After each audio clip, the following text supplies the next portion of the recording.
Sayyidina Abdul Muttalib ini umurnya panjang sekali, hadirin, 140 tahun. Dan beliau hebatnya disebut oleh ulama mujabud dakwah. Apa itu mujabud dakwah? Doanya mustajab. Itu hebatnya. Kira-kira mungkin nggak orang musyrik doanya mustajab? Nggak mungkin. Orang kafir doanya mustajab? Nggak mungkin, kecuali dalam beberapa kondisi tertentu. Dizolimi orang kafir, walaupun kafir doanya mustajab. Tapi untuk kesehariannya doa mustajab. Orang musyrik kafir nggak mungkin, mereka orang yang jauh dari Allah. Dari itu salah besar ketika ada seseorang atau satu aliran mengatakan ini kakek-kakeknya Rasulullah orang musyrik karena hidup di zaman jahiliyah. Ini Abdul Muttalib mujabud dakwah, doanya mustajab. Ya, terutama ketika terjadi penyerangan Abrahah dari negeri Yaman ke negeri Makkah dengan pasukan gajah. Dia berdoa pada Allah, ya Rabb, ente ini punya rumah, jaga rumah itu. Maka dia pun pergi bersama kaumnya menjauhi Mekah dan tinggal di pegunungan. Dia bawa semua harta mereka yang bisa mereka bawa. Sampai satu saat pernah sebelum kejadian dihancurkannya Abrahah oleh Allah yang dikisahkan dalam surat Al-Fil, ini Abdul Muttalib datang ke Raja Abrahah. Ketika pasukan Abrahah itu mengambil hewan-hewan ternaknya Abdul Muttalib, lalu dia datang. Ketika dilaporkan dan disampaikan ke Raja Abrahah, pimpinan Mekah, pemimpin Mekah mau ketemu Tuan. Wah, dia kaget. Mau ngapain ini?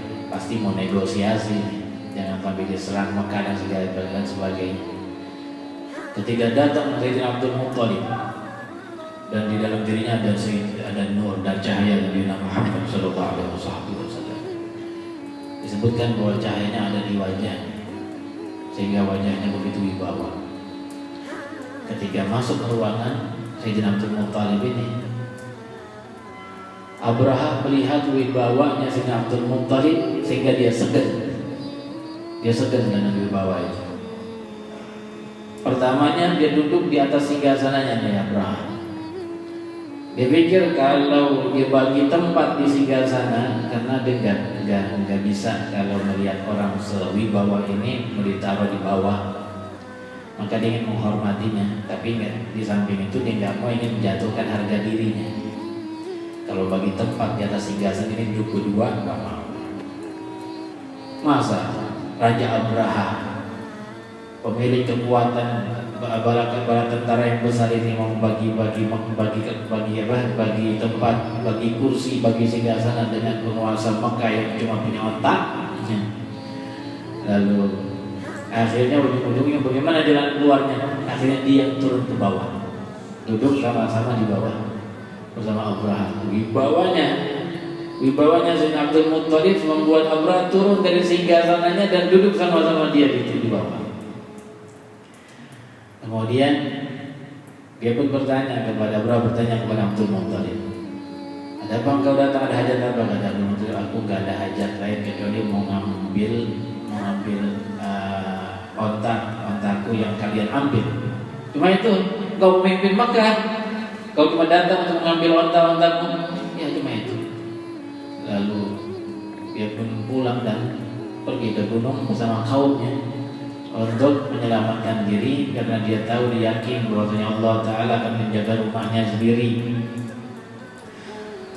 Itu Sayyidina Abdul Muttalib, dakwanya, doanya mujab, selalu dijabah oleh Allah Subhanahu wa Ta'ala. Bukan cuma itu kemuliaannya, tapi beliau mengharamkan khamr atas dirinya. Dia tidak pernah minum khamr. Dan ini sifat ini banyak ada di datuk-datuknya Rasul. Walaupun khamr di zaman itu seperti air putih di kita sekarang. Biasa orang minum khamr sampai diharamkan oleh Allah Ta'ala bertahap 3 kali, karena sudah melekat budaya minum khamar di antara orang jahiliyah, sehingga sulit kalau diharamkan dalam satu kali oleh Allah Ta'ala. Dan Allah Ta'ala penuh hikmah, 3 kali tahap baru diharamkan sekaligus. Tapi beliau mengharamkan khamar atas dirinya, tidak pernah minum khamar dan gak mau minum khamar.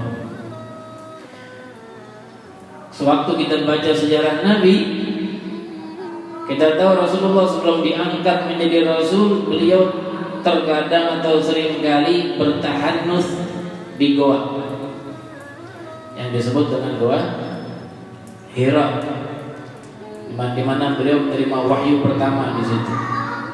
Apa bertahanus? Menyendiri beribadah kepada Allah. Rasul sering melakukan itu.